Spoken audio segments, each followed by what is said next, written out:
I've been involved in NUSA over 35 years, I think. And everybody tell me I'm the senior among equals. I want to welcome you to NUSA 2013, Day 2. The conference actually started 38 years ago in 1975.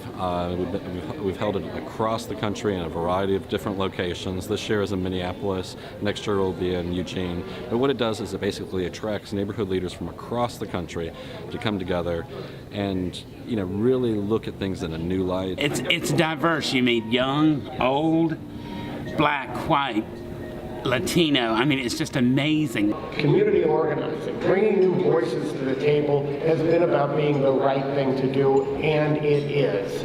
But today it is also the smart thing to do. We too often look at community inclusion as being something that's about saying, gee, everybody deserves equity, and that's true. But the fact of the matter is, right now we need every voice more than we ever have. So years ago in the old school, it was based upon confrontation kind of things, but now it's cooperation and collaboration. Give a big round to our keynote speaker, Mrs. Carter. Thank you, and God bless. Because we know that given an opportunity between people making a living doing alienating and illegal things, and making a living, having opportunities, that show dignity in their work, chances are they'll take the thing that provides a sense of dignity for themselves. We've spent so much time thinking about, and even building the tributes to all of our collective failures. We all have the capacity, and especially you all have the capacity, to start building monuments to hope and possibility. I'm excited to be here because because these are my people. NUSA really does embody the idea that you can work from the inside to build your community, and I'm just really happy to have been a part of this conference.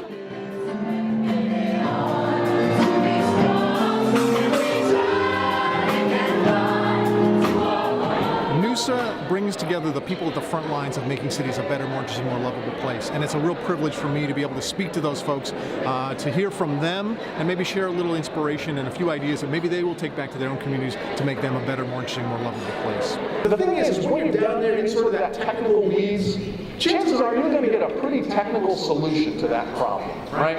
But I want you to do this. The next time you're in one of those meetings, or the next time maybe you're in front of, you're with city council and you're trying to brainstorm something, I want you to raise your hand and I want you to go, okay, I see what we're doing here, but where's the fun? Because by asking that question, you are changing the dynamic of the way people are thinking about the problem. Use that question. Ask that question a whole heck of a lot. You will get better outcomes for asking that question. We're going to have a lot of fun this evening. We've got great plans for all 12 tours. On the bike trail, get in there. This is what it's about right here. Now, I know a lot of people went on different tours, but I found out and I talked to different people, the bike tour was the best. It was the highlight. So I must say that the gentleman was great. They knew a lot of information about the area. They was able to educate us on how to get more bikes involved in our local community. NUSA, Neighborhood, USA, once again, got us having fun. And we're the directors of Juxtaposition Arts, and we hosted a neighborhood tour this afternoon looking at arts and culture as a sustainable, more equitable method for generating community vitality. There were no opportunities for kids to participate in high quality, comprehensive arts learning as a pathway to future development. You don't have to always do things the way like society wants you to do it, make it look as attractive as you think it's supposed to be. So I'm always doing things, I want to make it look a certain way to be appealing, right? But it has sometimes let it be contradiction or some contradiction. Yeah. So you have freedom to express it in a different way. Yes.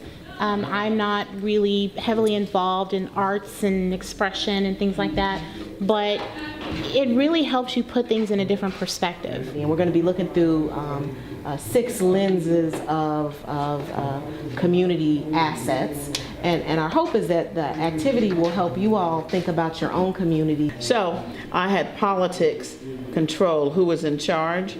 Birmingham, Alabama, who was in charge, and around I have together. And then you open it up, and everything in here says, all these say work together or together. Most of our stops will have different cooperators come and tell you about their specific co-op models on the bus. I was interested in the co-op movement.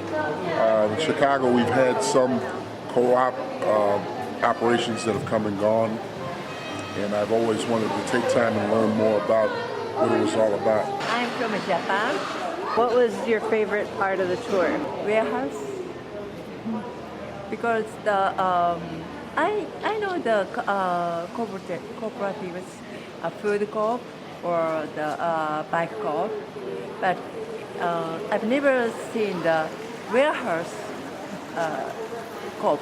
I really liked seeing the variety of co-ops. Like, I always considered co-ops as being a grocery store co-op. So seeing that you can do a warehouse co-op and the bicycle co-op was really interesting. And I'm from Eugene, Oregon, which is going to be hosting the 2014 NUSA. We're also a very active community. We have a really healthy, strong system of neighborhood associations that are very engaged in the community. We've also done some very cutting-edge things in Eugene around sustainability and recycling and local food production. We're happy to be in Minneapolis, and we'd love to have everyone come to Eugene to continue this important work. Driver's evaluation.